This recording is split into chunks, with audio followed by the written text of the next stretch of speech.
भगवान बुद्ध के जीवन में कई कहानियां हैं जो हमें गहरी आध्यात्मिक शिक्षा देती है।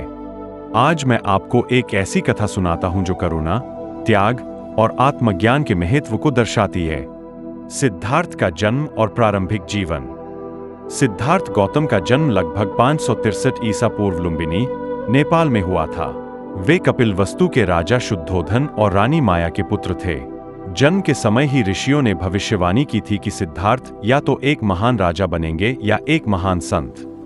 राजा शुद्धोधन ने यह निर्णय किया कि उनका पुत्र एक महान राजा बनेगा, इसलिए उन्होंने सिद्धार्थ को राजमहल की सुख सुविधाओं में रखा और संसार के दुख दर्द से दूर रखा। सिद्धार्थ का विवाह यशोधरा से हुआ और उनके एक पुत्र हुआ जिसका नाम राहुल रखा गया। उनके जीवन में सब कुछ अच्छा चल रहा था, लेकिन उनके मन में एक अनकही बेचैनी थी। वे जानते थे कि इस संसार में कुछ ऐसा है जो उन्हें नहीं दिखाया जा रहा है, कुछ ऐसा जिसे जानने की तीव्र इच्छा उनके मन में थी। एक दिन सिद्धार्थ अपने रथ पर नगर भ्रमण के लिए निकले। उस समय उन्होंने 4 दृश्य देखे जिन्होंने उनके जीवन की दिशा ही बदल दी। पहला दृश्य था एक वृद्ध व्यक्ति का जो झुका हुआ और लाठी के सहारे चल रहा था। सिद्धार्थ ने अपने सारथी से पूछा, यह कौन है? सारथी ने उत्तर दिया, यह वृद्ध व्यक्ति है।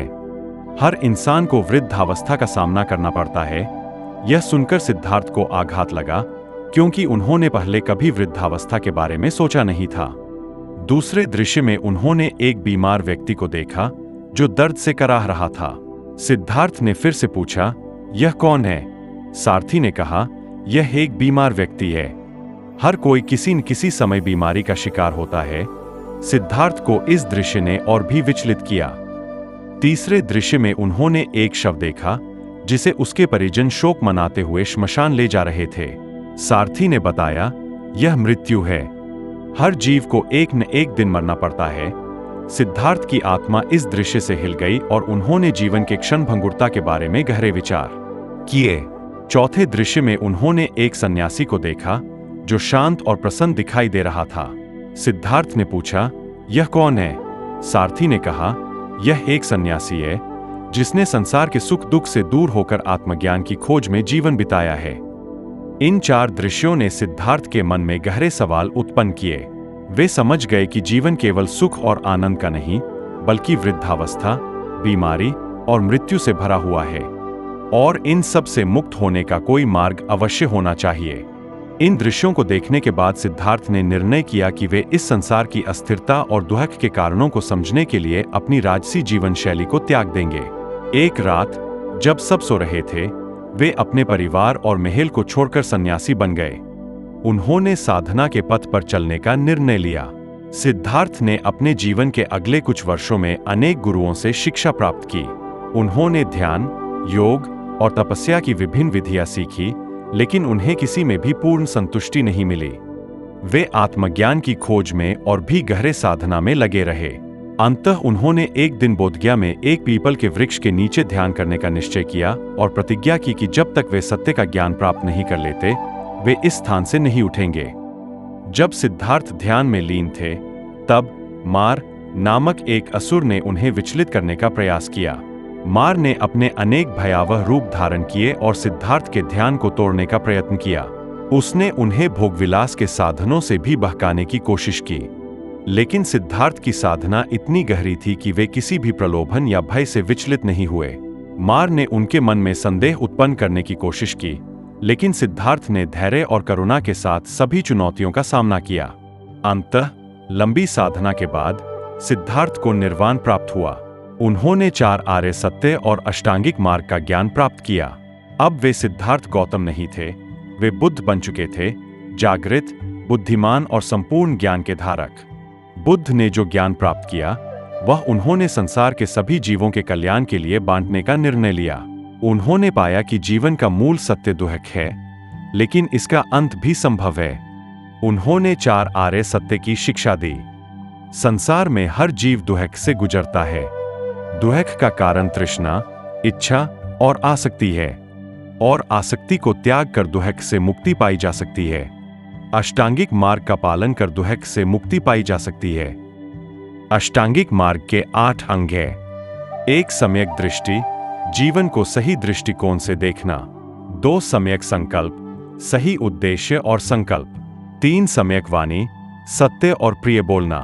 4 सम्यक कर्म, अहिंसक और नैतिक कार्य करना। 5 सम्यक आजीविका, ईमानदारी और सही साधनों से जीवन यापन करना। 6 सम्यक प्रयास, मन को शुद्ध रखने का निरंतर प्रयास। 7 सम्यक स्मृति, हर समय अपने मन और विचारों पर ध्यान रखना। 8 सम्यक समाधि, ध्यान और ध्यानस्थ स्थिति में स्थिर रहना। ज्ञान प्राप्ति के बाद बुद्ध ने वाराणसी के पास स्थित सारनाथ में अपने 5 पूर्व साधक साथियों को अपना प्रथम उपदेश दिया। इसे धर्मचक्र प्रवर्तन कहा जाता है, क्योंकि इस उपदेश के साथ ही धर्म का चक्र घूमना शुरू हुआ। बुद्ध के उपदेशों ने उन 5 साधकों को प्रभावित किया और वे उनके शिष्य बन गए। इसके बाद बुद्ध ने 45 वर्षों तक भारत के विभिन्न क्षेत्रों में भ्रमण करते हुए उपदेश दिया। उनके अनुयायियों की संख्या धीरे धीरे बढ़ने लगी और उनके उपदेशों का प्रभाव पूरे समाज पर पड़ा। उन्होंने जाति, धर्म और लिंग के भेदभाव को समाप्त करने का संदेश दिया और सभी को समानता, करुणा और अहिंसा का पाठ पढ़ाया। बुद्ध के प्रमुख शिष्यों में एक थे आनंद, जो उनके चचेरे भाई भी थे। आनंद ने 25 वर्षों तक बुद्ध की सेवा की और उनके सबसे प्रिय शिष्य माने गए।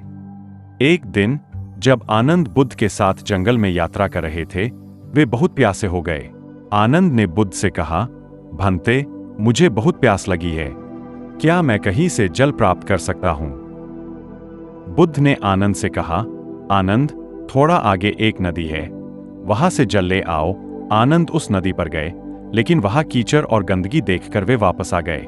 उन्होंने बुद्ध से कहा, वहां का जल गंदा है, मैं कहीं और से जल लाता हूं। बुद्ध ने मुस्कुराते हुए कहा, आनंद, जाओ और थोड़ी प्रतीक्षा करो, जल स्वच्छ हो जाएगा। आनंद वापस गए और देखा कि नदी का जल अब स्वच्छ हो चुका था। उन्होंने जल पिया और बुद्ध की बुद्धिमत्ता पर विस्मित हुए। इस कथा का संदेश है कि जैसे नदी का जल समय के साथ स्वच्छ हो जाता है, वैसे ही हमारे जीवन के कठिनाई और भ्रम समय के साथ शांत हो जाते हैं, अगर हम धैर्य रखते हैं और प्रतीक्षा करते हैं। बुद्ध ने 80 वर्ष की आयु में कुशीनगर में अपना अंतिम उपदेश दिया और महापरिनिर्वाण को प्राप्त हुए। उनके महापरिनिर्वाण के बाद भी उनके उपदेश और शिक्षाएं लोगों के जीवन को प्रेरित करती रहीं और आज भी करती है। बुद्ध ने हमें यह सिखाया कि आत्मज्ञान की प्राप्ति केवल ध्यान और साधना से ही संभव नहीं है, बल्कि करुणा, अहिंसा और सत्य के मार्ग पर चलने से भी हम अपने जीवन में शांति और मुक्ति प्राप्त कर सकते हैं। थैंक यू सो मच दोस्तों, वीडियो को पूरा देखने के लिए। अगर वीडियो अच्छा लगे तो लाइक, कमेंट, शेयर करें और सब्सक्राइब करना ना भूलें। मिलते हैं नेक्स्ट वीडियो में, तब तक के लिए बाय।